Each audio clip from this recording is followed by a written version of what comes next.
multilingual classrooms and how language policies shape learning outcomes.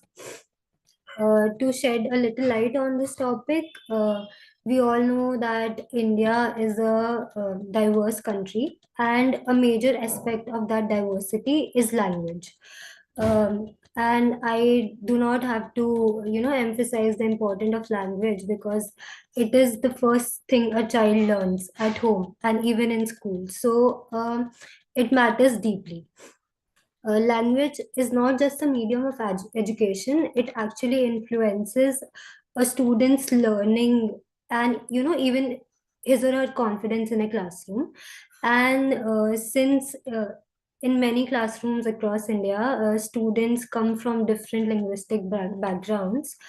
um, Today, we will be discussing just that, and we will be reflecting on how language choices in school actually affects the learning outcomes and the inclusion of students in a classroom. Uh, let's start with today's session, and I request you again to please write your names in the chat box. Whoever wants to go first.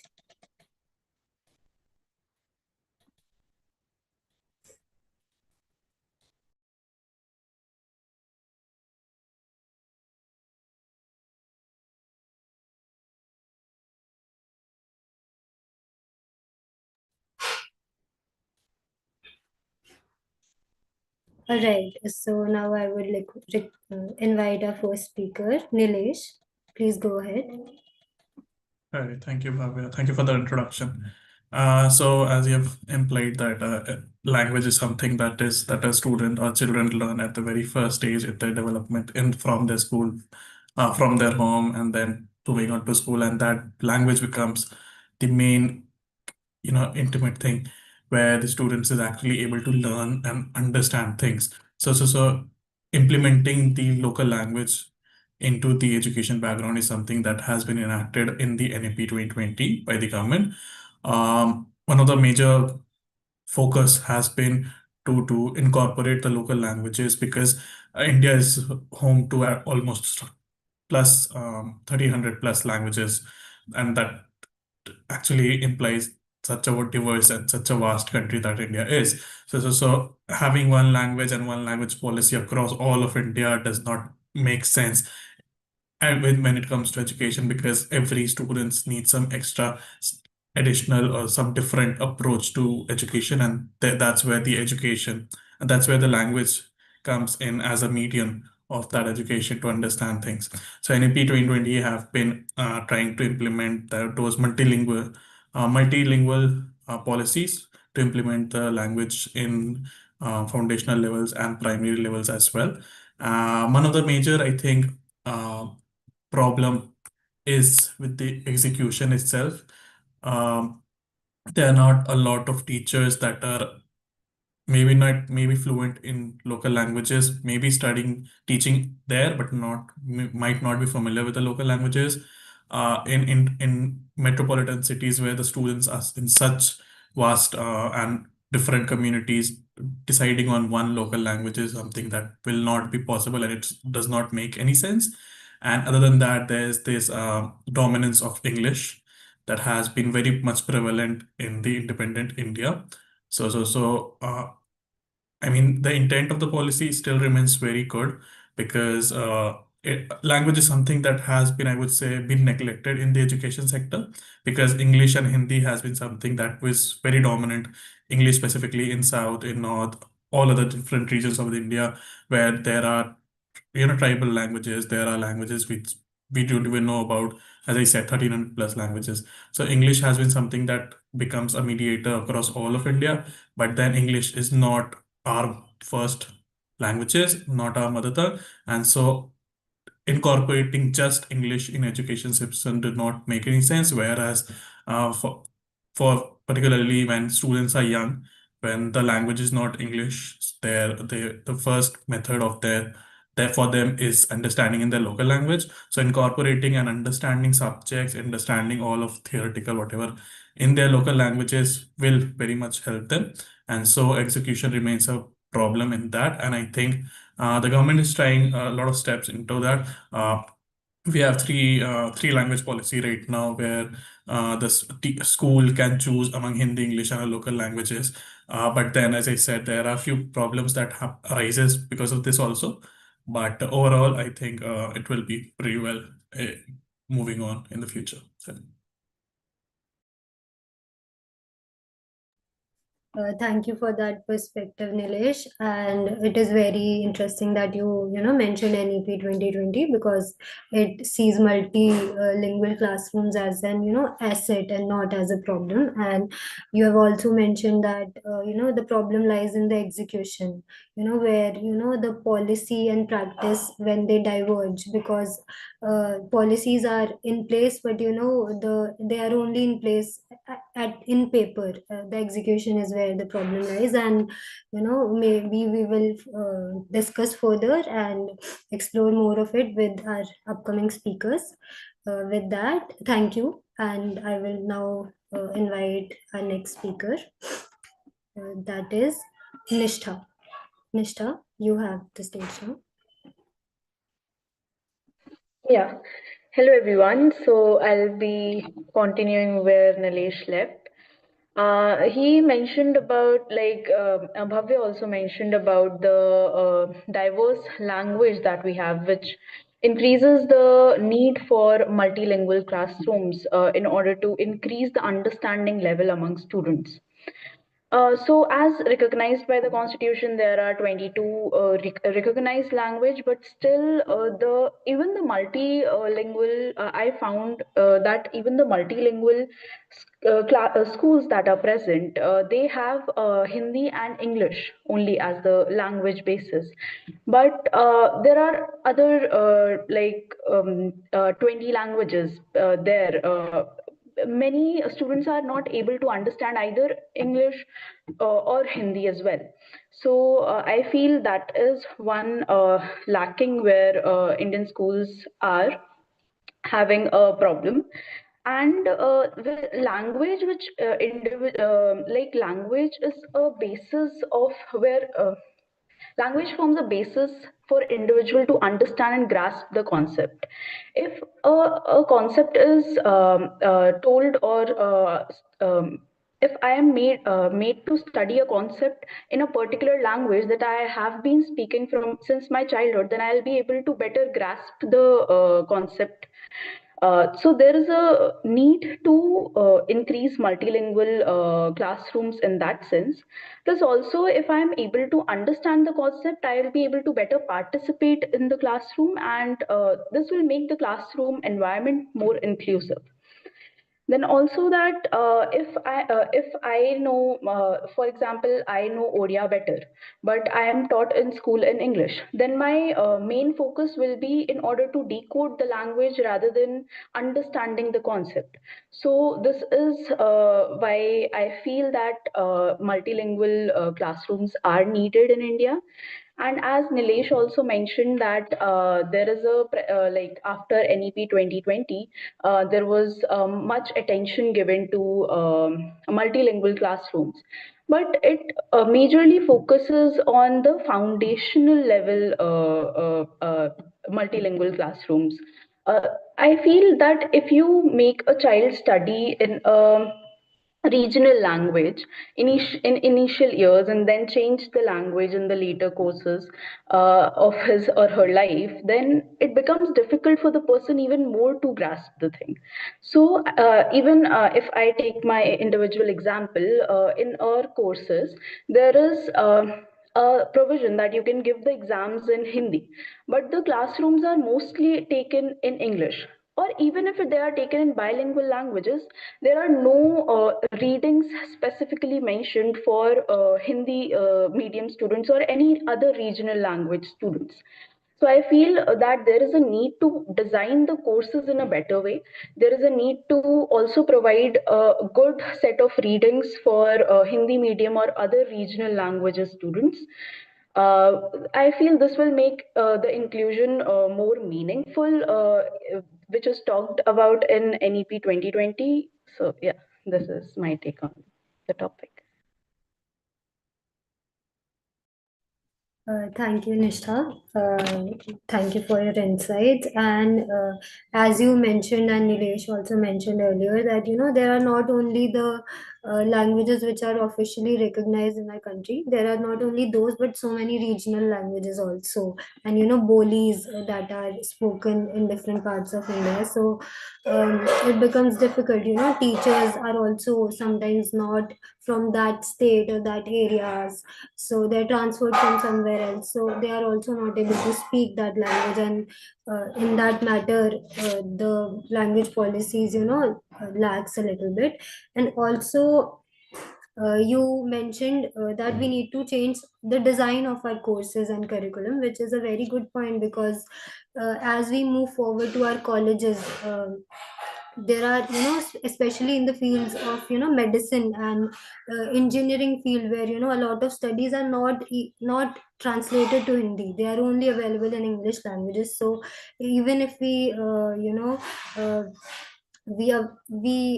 use the regional language more in schools, later on it becomes difficult. So for that, the design needs to be changed. That was a really nice point. Okay, thank you so much, Nishta. Now we will move to our next speaker. Before that, is there anybody who would like to say anything, add anything to what Nishta has said?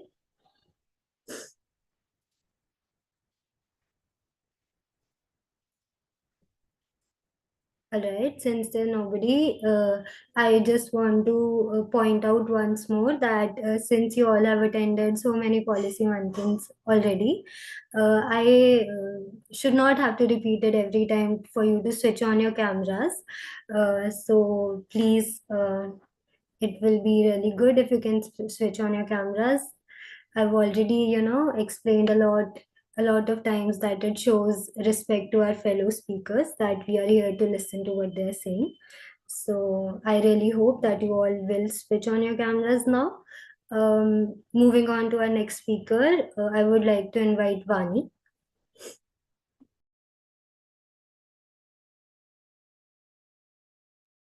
Hello, I hope I'm audible. Yes, you are, Vani. Okay, thank you.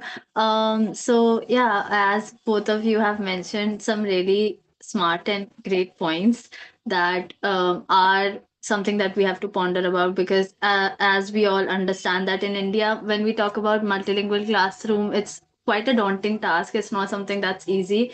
Every state has a different language. There are dialects that change, and so there is a lot of things that you have to keep in mind when you're talking about multilingual languages.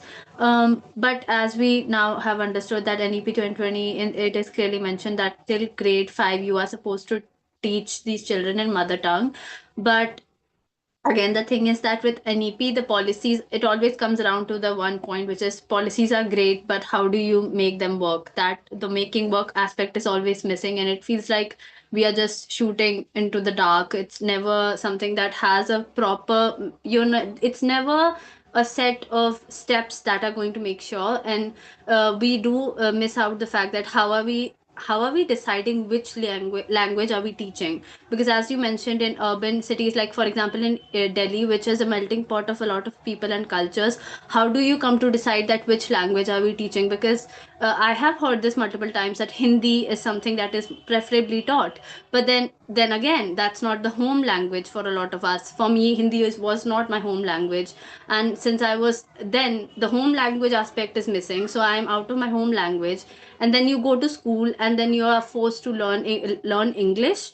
So it's, you lose onto your home language, you're forced into a language that is has nothing to do with you. On top of that, you are learning Hindi, which again has nothing to do with you. You are learning two languages that are both very alien to what you know.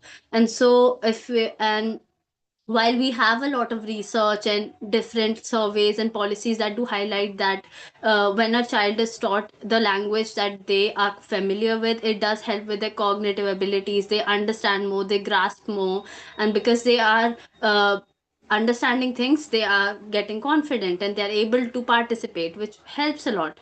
So if we were to talk about how do you ensure that multilingual classrooms come to being, for country like India, again, what can be done is you take the home language and you alternate between English and the home language, so that, as Nishtha mentioned, that if you were to teach children till fifth the in home language and suddenly in sixth you bring English again, that's the same thing that was happening before happening again.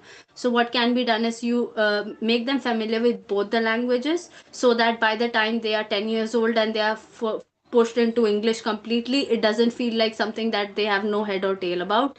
um, One thing that is also seen is that in our country, because of English being taught since nursery, children kind of feel what is described as a language shock, because that is the early age where you're just grasping language in general, and then suddenly you go to school and you're told that no, it's not save, it's apple, it's A for apple. And the child at 4 years old is suddenly having to understand this whole switch, way too young to understand how languages work. So just sticking with the mother tongue and teaching them, and incorporating English instead of English being the first preference is great.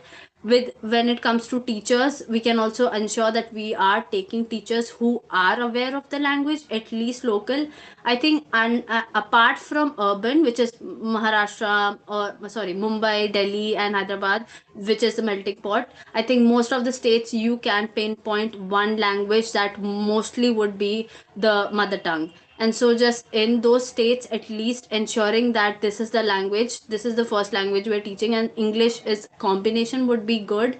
For urban cities and stuff, maybe a survey would work, taking in the children's what the child says, what is the language that comes as the majority, then we can teach that. Because I think even with international languages, they usually do that. They ask the children, what language do you want to learn? And if it comes out that most of children want to learn German or French, that's what they do. So this can be done, is that if a child, if there's a majority that says let's Hindi is the one language that most of the children are understanding, then that can be taken into as the language that can be switched with English. So, well, yeah, that would be my take, is that it's not easy, but children's preference and parents and community coming together in rural areas or government schools, that's the way that we can at least start with the multilingual aspect of teaching in schools. Thank you. Thank you, Annie. It was great hearing you talk, and you always, bring out solution-oriented approach to your to our discussion, which I really like.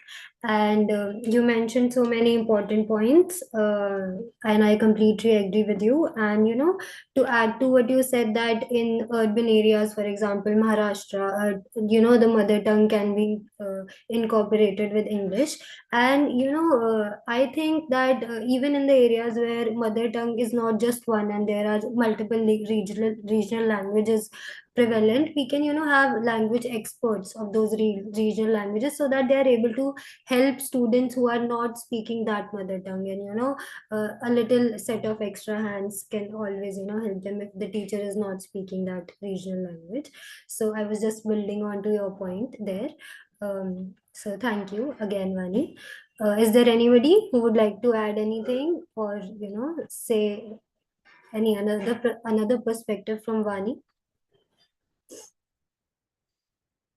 Okay, then we will move forward to our next speaker, Shamita. Please go ahead. So, am I audible? Hello.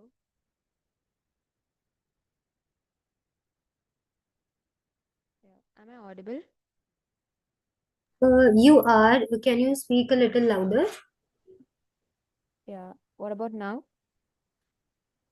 A little louder, please. Okay. Uh, am I audible now? Yes, yes, you are. Please go ahead, Shamita. Yes. Good evening, everyone. And all my fellow members have put up the great points already. So I would also like to add few points. So to go with multilingual classrooms, how language policy shape learning outcomes. My point is that see, multilingual classroom is a learning environment where students can learn many languages, and it's really very beneficial because in future, when you apply for competitive exams and you get recruited and they're gonna post you like all over India. So, and it will be beneficial over there for students to communicate with the local people, and this helps. This is the one benefit of multilingual classrooms, which is taught in their early age. And one more, what I have researched about is like UNESCO global findings. It tells that around 40% of learners globally do not receive education in a language they speak fluently. So this is a major drawback where we have to work upon. And in some low income countries, that rises to 90%, and this is very concerning. So here, the mother tongue, uh, you know, implementing of mother tongue languages in that local or regional areas is very important for my take. And yeah, one more is the medium of instruction. The when the medium of instruction is given in the language which students can understand, they tend to grasp more, and they actively participate in classes, and obviously the academic also will boost up.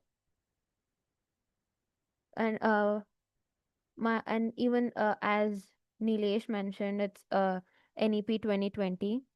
uh it actually supports the multilingual education. And here UNESCO has also told about Bhasha Matters, the State of Education Report for India 2025. I just got the tits and bits of the main points. So yeah, and yeah, I would like to tell about the latest updates, what's happening in India, like which is related to this multilingual classrooms. Here in Jharkhand, it has updated that Palash program. It is like to integrate regional and tribal languages like Santali and Mundari and Kurk. These are like foundational learnings. This aims to make education more inclusive and improve learning outcomes among tribal communities. And this is very important, and it's a nice move from state of Jharkhand, because they do have many tribal communities in that state, and they need to even give education, like education for all. The concept of education for all needs to even reach the tribal communities as well. So this is the good move which has taken from the state of Jharkhand. And in Gujarat, the colleges have been instructed to adopt learn one more Bharatiya Bhasha. This initiative is like encouraging multilingual competence like among the students in the college.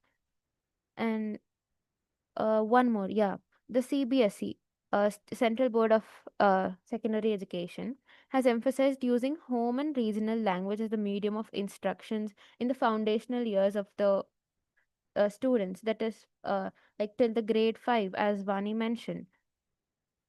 So, and if we go to the international examples, US has introduced a new English learner and multilingual learner framework to support teachers with bilingual strategies. It's very important that teachers also uh, know the regional languages to teach children in many different languages as well. So, uh, training teachers also is very important in uh, multilingual classrooms. So, this is my take. Thank you. Thank you, Shamita. That was a well-researched piece you just spoke. So thank you for that. You mentioned so many important reports by UNESCO, and gave example of the regional initiatives also from our country. It was a very good speech from your side. And you also touched upon a very important question of equity and access, which also relates to language and the medium of language in schools. So thank you for that perspective. Is there anybody who would like to add anything?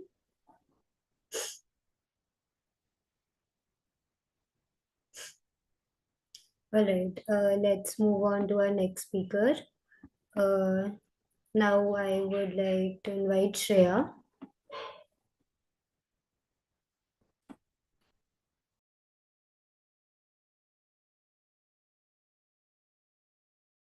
Shreya, you are on mute. Am I audible now? Yes, you are. Please go ahead. Okay. So, hello everyone. And as everyone spoke very nice points about multilingual education.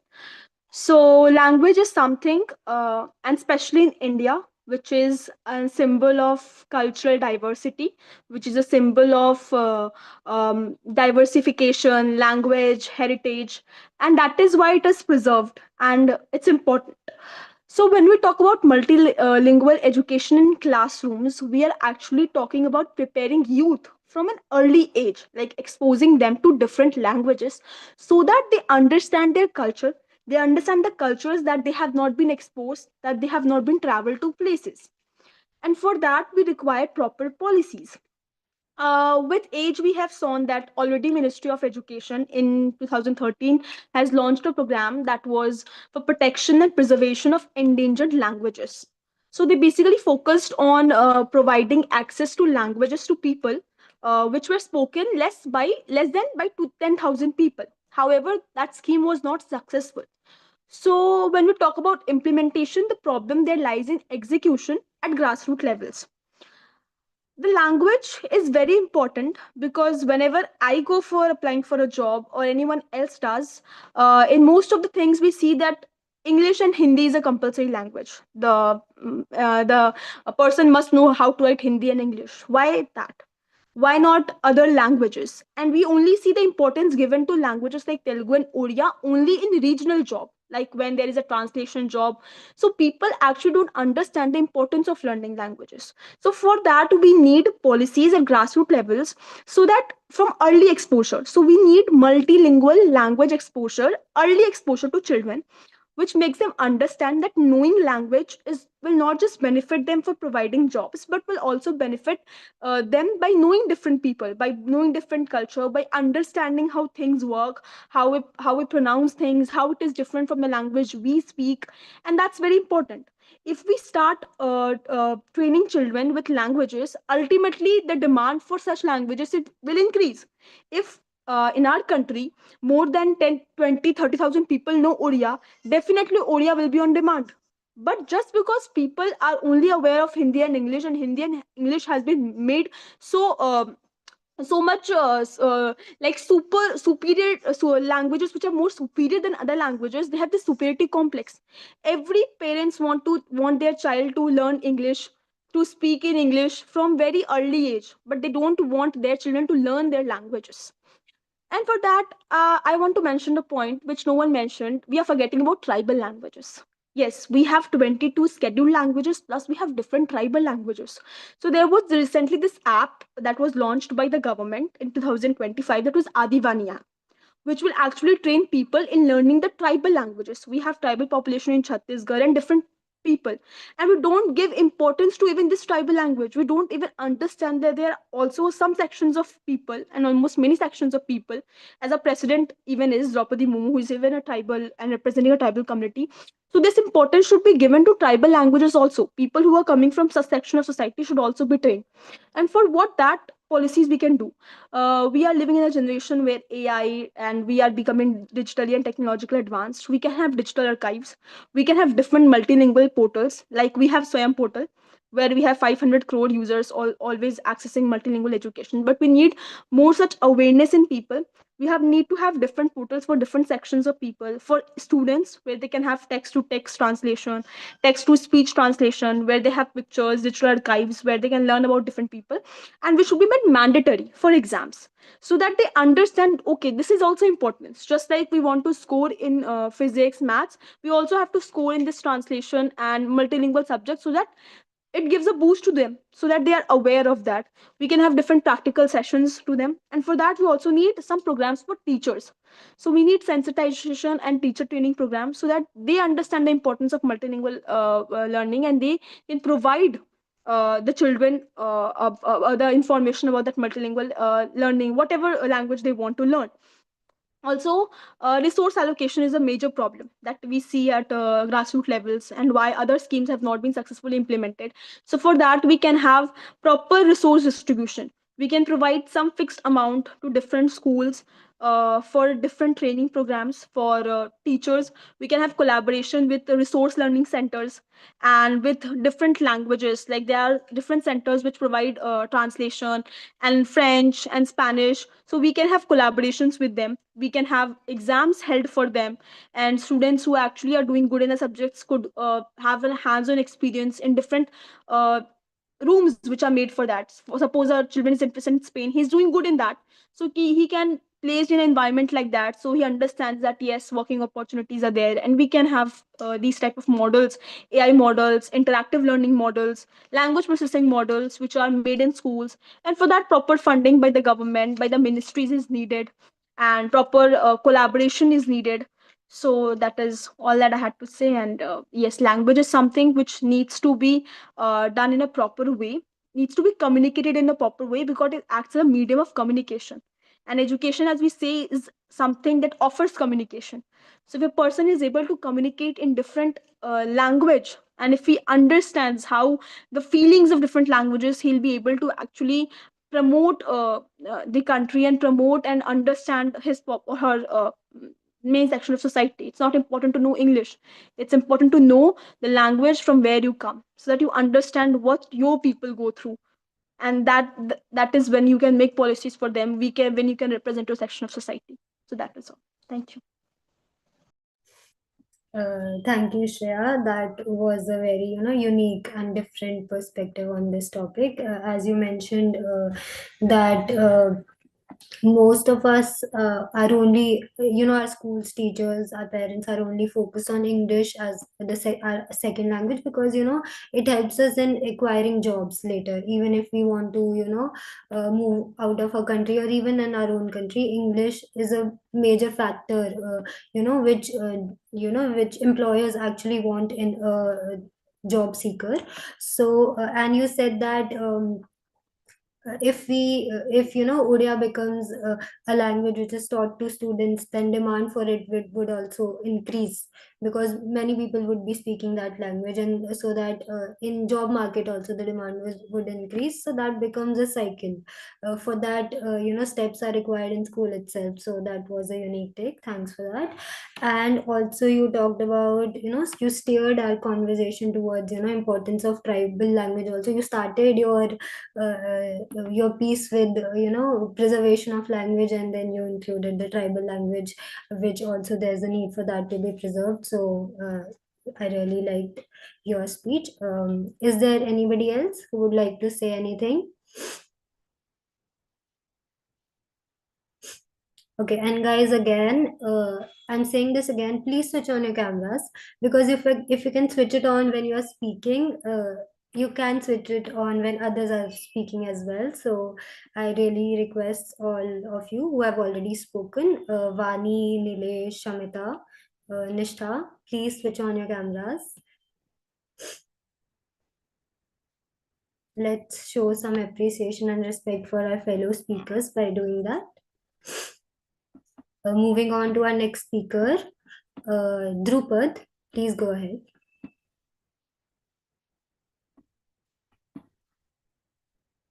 Hello, am I audible and visible? Yes, please go ahead. Yeah. Hello, everyone.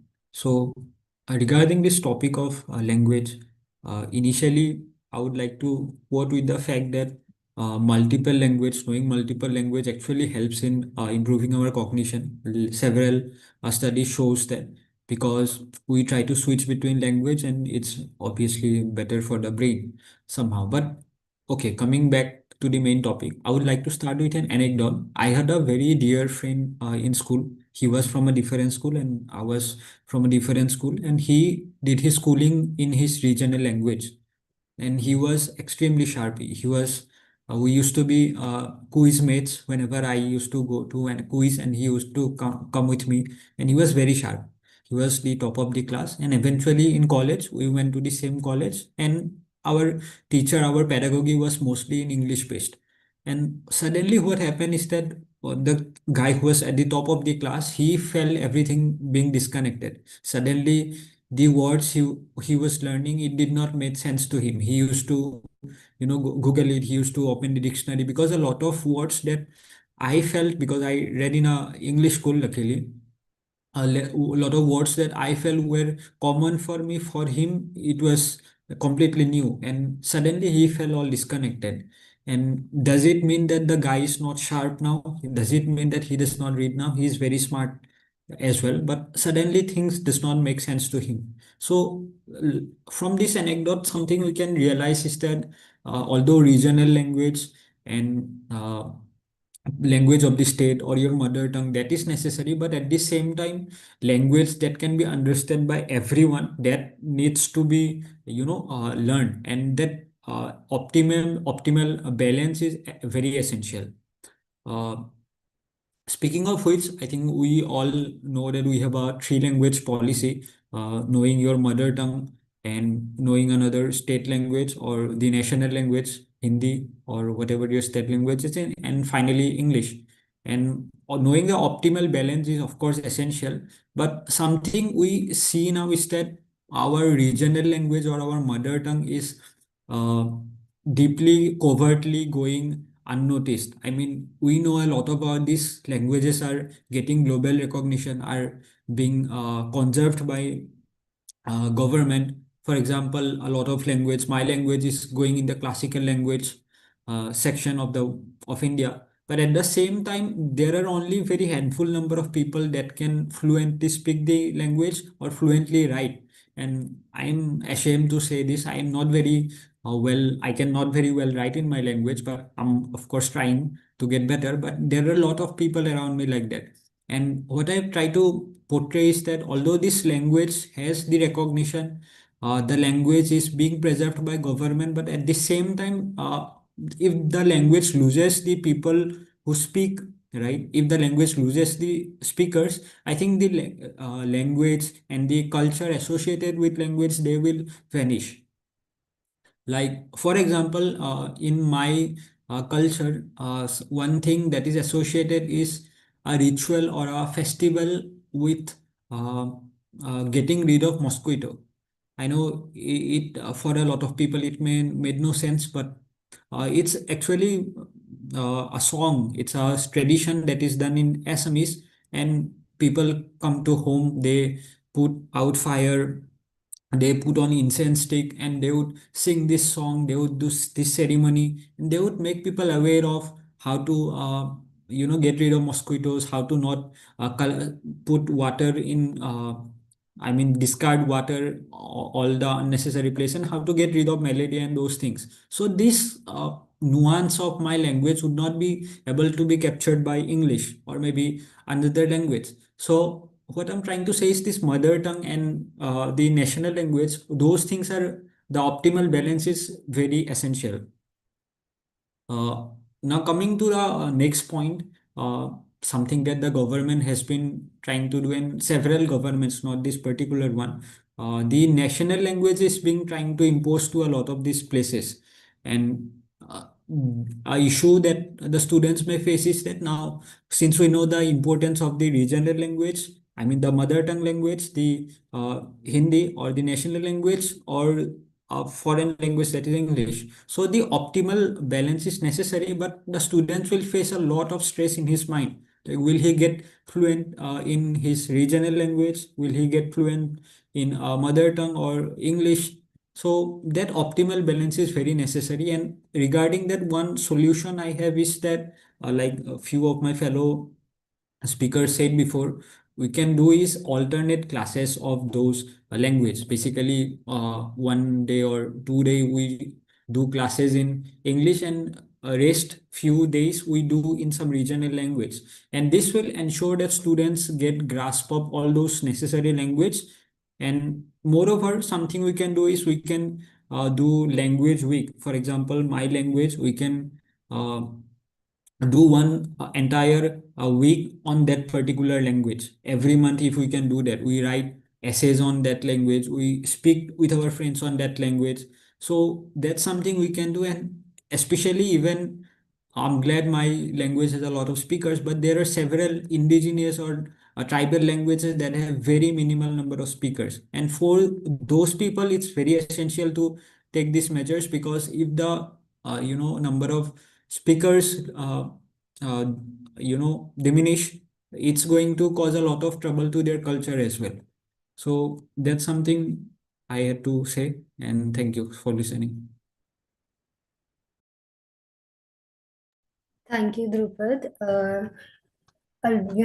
Before you, everybody was speaking about how regional language is important for, and mother tongue is important as a medium of learning in classroom. You talked about balance, which I thought was very interesting, because as you gave the example of your friend who was, who was facing difficulty because he did not know English well, and so the importance of universal language, that is English, that comes here in the play.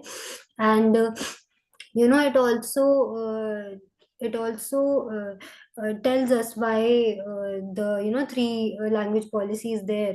How NEP talks about three language policy, where English is important and only for a few classes, till fifth standard students are required to be taught in regional language, because till then they get a grasp of how English is also, they don't just try to decode English. At this point they are able to comprehend it well, so it does not become difficult at later stages, as you said. That I'm just building on to that point where you gave the example of a friend. That was really interesting to me. And the solutions you gave were also very ground level and implementable solutions. So I really loved your speech. Thank you so much.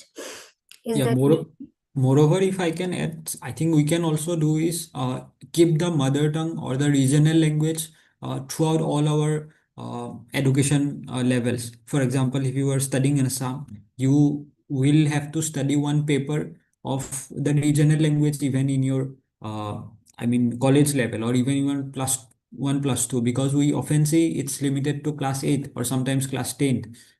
So I think that's also something we need to take for preserving the language. Yeah, that is also a great point. And also, you gave solutions, and you mentioned that, we can have alternative days of learning those languages. And, also that if, teachers are trained properly and they can, fluidly move between languages, that can also help students comprehend better. So, thank you. Is there anybody who would like to say anything, add anything to what Drupad had said? I just think I like the idea that he gave regarding having at least 1 week out of the month where you just fully put your attention to this one language. I think, as Rupert said, I totally agree that some of us, I feel like our home languages, we are able to talk through, like, use the language, but we are not able to write or read. It is something that even I felt like when we were young, we quite take pride in the fact that our English is good, but growing up, I also felt like I was very detached to my own roots, and I took pride in the fact that I knew the foreign language. So that was a good idea of having at least 1 week. I think that would be very good and enough and more to come out of school knowing a lot of languages. So that was great. Thank you for your perspective, Vani, in this. And I would also like to add something in that, Hindi is a language which most of us know. We are here talking about, the importance of regional languages, which is, really, it will take time to actually put that into work. But Hindi is something we all actually know. But, that way also in our colleges, actually, I have faced this in my college, that I have been from a English medium school from the starting, but my class was actually a bilingual classroom. Hindi medium students were also there, but teachers did not know the basic words of Hindi. When if I talk about political science, when our teacher used to teach us, she would not know how to say political. It is samajik in Hindi. That is easy word. I am also able to say it, but there are some words which teachers also don't know in Hindi. They used to ask Hindi medium students कि इसको हिंदी में क्या बोलेंगे. Then what was the point of it being a bilingual classroom? So yeah, Vani, great point. Moving forward, Shraddha, please go ahead.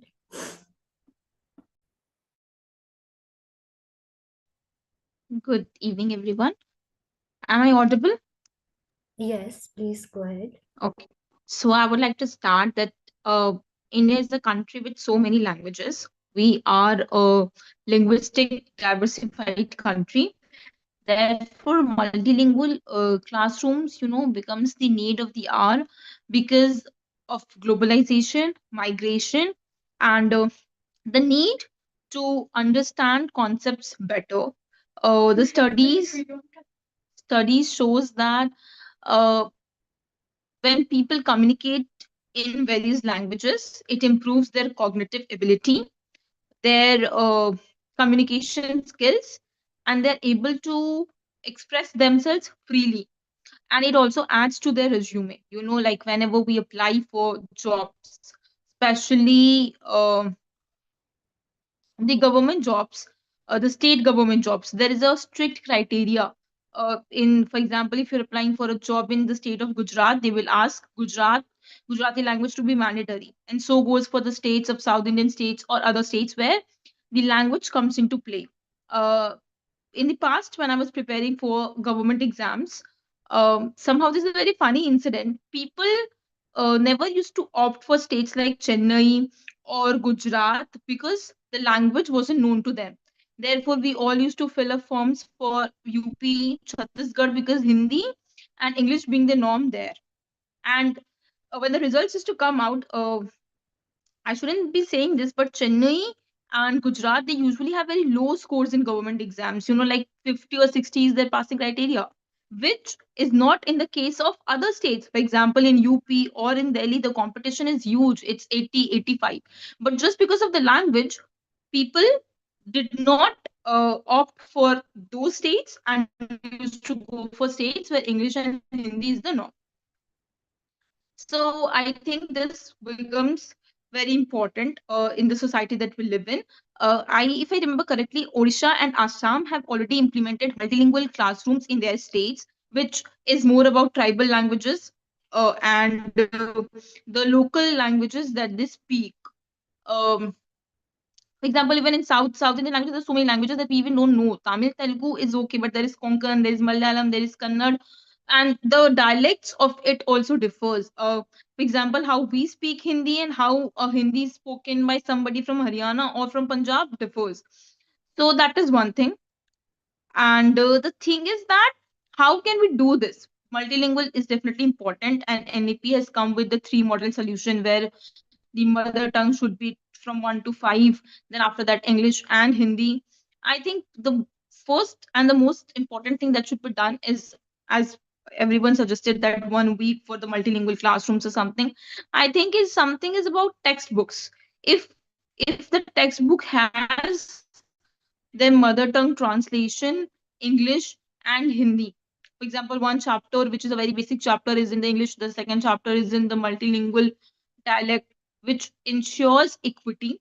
Because in a classroom, there are many people who don't know the English or who don't know Hindi, but they might be comfortable in their language. I have, from my very personal experience, a friend of mine used to know all the answers when asked in the class, but she never raised her hand because she wasn't able to tell those answers in the English language, whereas in her own mother tongue, which is Bengali, she was very confident in. And that somehow used to create an impression on teachers that this girl doesn't know anything, she never speaks any answers. And I think having multilingual classroom will ensure this equity, that students are given fair chance. How do we do this? One, I think we should train teachers, give them certification courses in local languages training. As you yourself mentioned that your teachers did not know basic Hindi words. I think this training of Hindi or the local language will ensure that they are themselves aware about the language and therefore would give better better transfer language in the local language when they are teaching in the class, instead of students being felt left out, they would feel included. The second thing is that we can uh, use technology for it. Now we have AIs, we can include that in the classrooms. Just one, if there's one original paper and you put it in Google Lens, it will automatically translate it to the language you know. I think teachers or students themselves can opt for this method, and somehow this should be included in the curriculum where students are free to use uh, the phones when they don't understand something, or teacher is free to use the phone. The third thing I would say is that there has to be a mandatory regulation where the freedom lies with the state in which language would they like to implement in their schools, because the state knows better which part of area of their state has which language majority. For example, one state does not speak only one language. In Assam, Manipur, there are many tribal people, many tribal languages. So the states should be given the freedom to choose. Maharashtra did it, but somehow it opted out of their approach 2 3 years back. And but Odisha and Assam is doing it in a good way. We can somehow use these states as a model for other states. And I remember this one thing in Spain. Since 1988, they have been going for the bilingual policy, and they have been very successfully implemented this. Even in China, we can see post COVID, somehow they said that English is not mandatory language, and they somehow focused more on their own language, their own native language in their country. And every Southeast Asian country does that, where they focus on their language more. And an ESL subject is introduced in class 6 or 8, where they start learning English as a foreign language. I'm talking about, we all somehow talked about the regional languages, tribal languages, but at the same time, I feel from the job perspective, it's also very important that we have foreign language somehow embedded in our curriculum. Like one foreign language, be it German, be it Japanese, be it Spanish, or any language that is gaining mainstream for students who want to move abroad.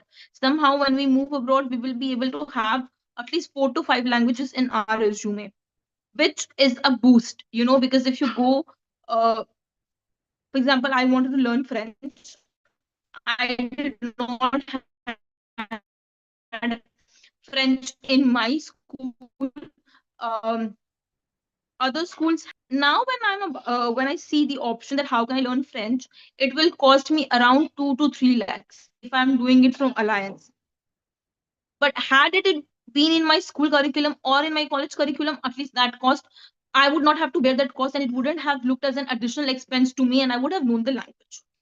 So I think this is one important thing. Not only tribal or regional languages, but also foreign language should be given importance. At least one foreign language, depending on the student's interest. The students should be free to choose which language excites them.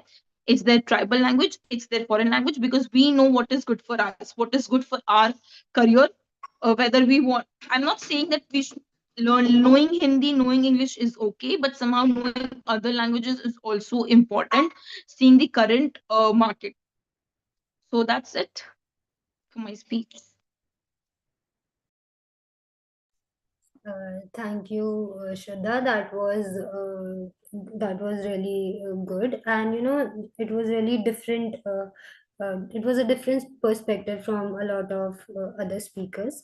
You talked about government jobs, how regional languages are really important in that, and it even affects the cutoff because most of the students don't know the southern languages, which is a really important point. But I would just like to disagree a little, because I don't think that it becomes a part of multilingual classroom discussion, because uh, teaching southern languages to student as a medium of teaching in northern part of country, I don't think that connects very well with each other.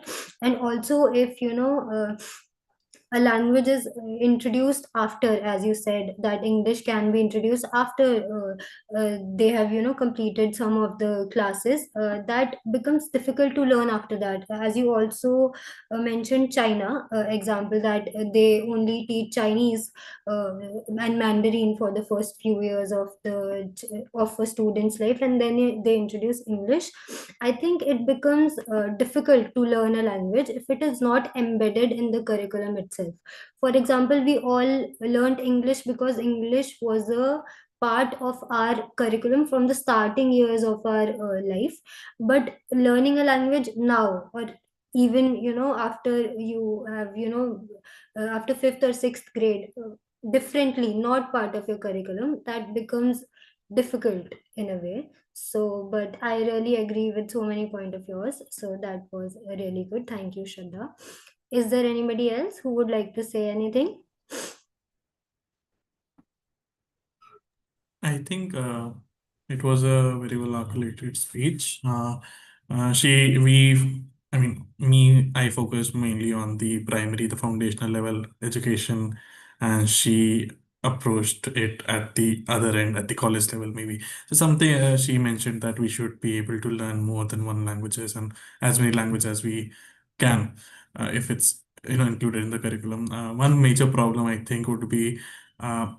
Since learning a foreign language, even English is not our mother tongue. Even right now, at what 22, 21 years of age, I'm still speaking English. I'm not very fluent in English because, again, it's not my mother tongue. So learning language is not just about able to speak, but then understanding grammar, understanding the vocabulary is one of the major aspect of learning a language that comes in. Yeah, I mean, it will be very great if you're able to speak multiple foreign languages for job prospects.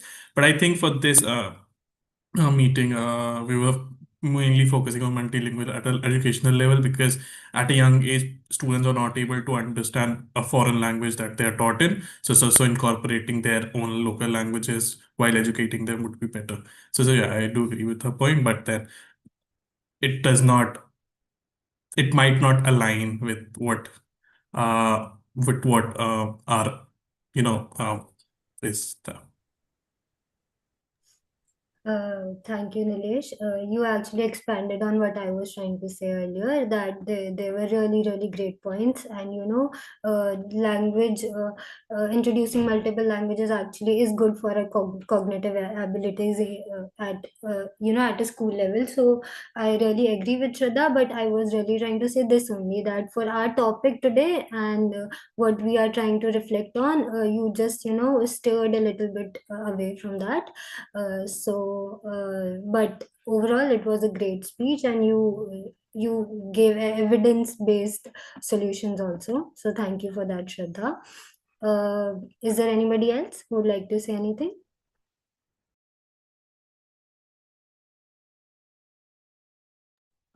All right. I think only Dilshad is left today. So I request Dilshad to please unmute yourself and you can go ahead.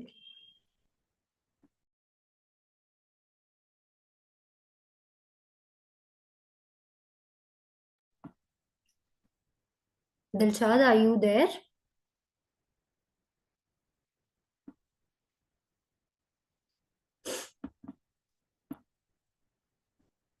You can use the chat box if you're not able to speak currently.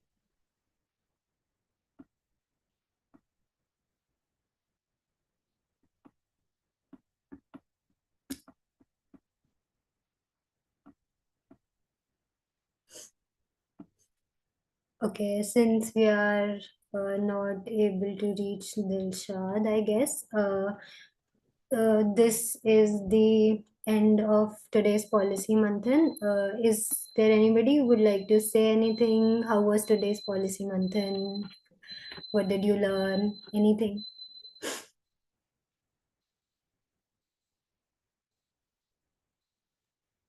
I wanted to ask a question.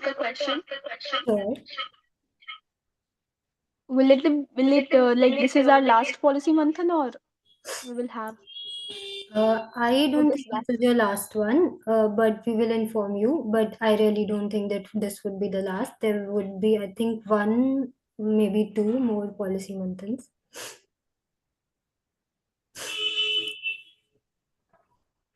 All right, everybody.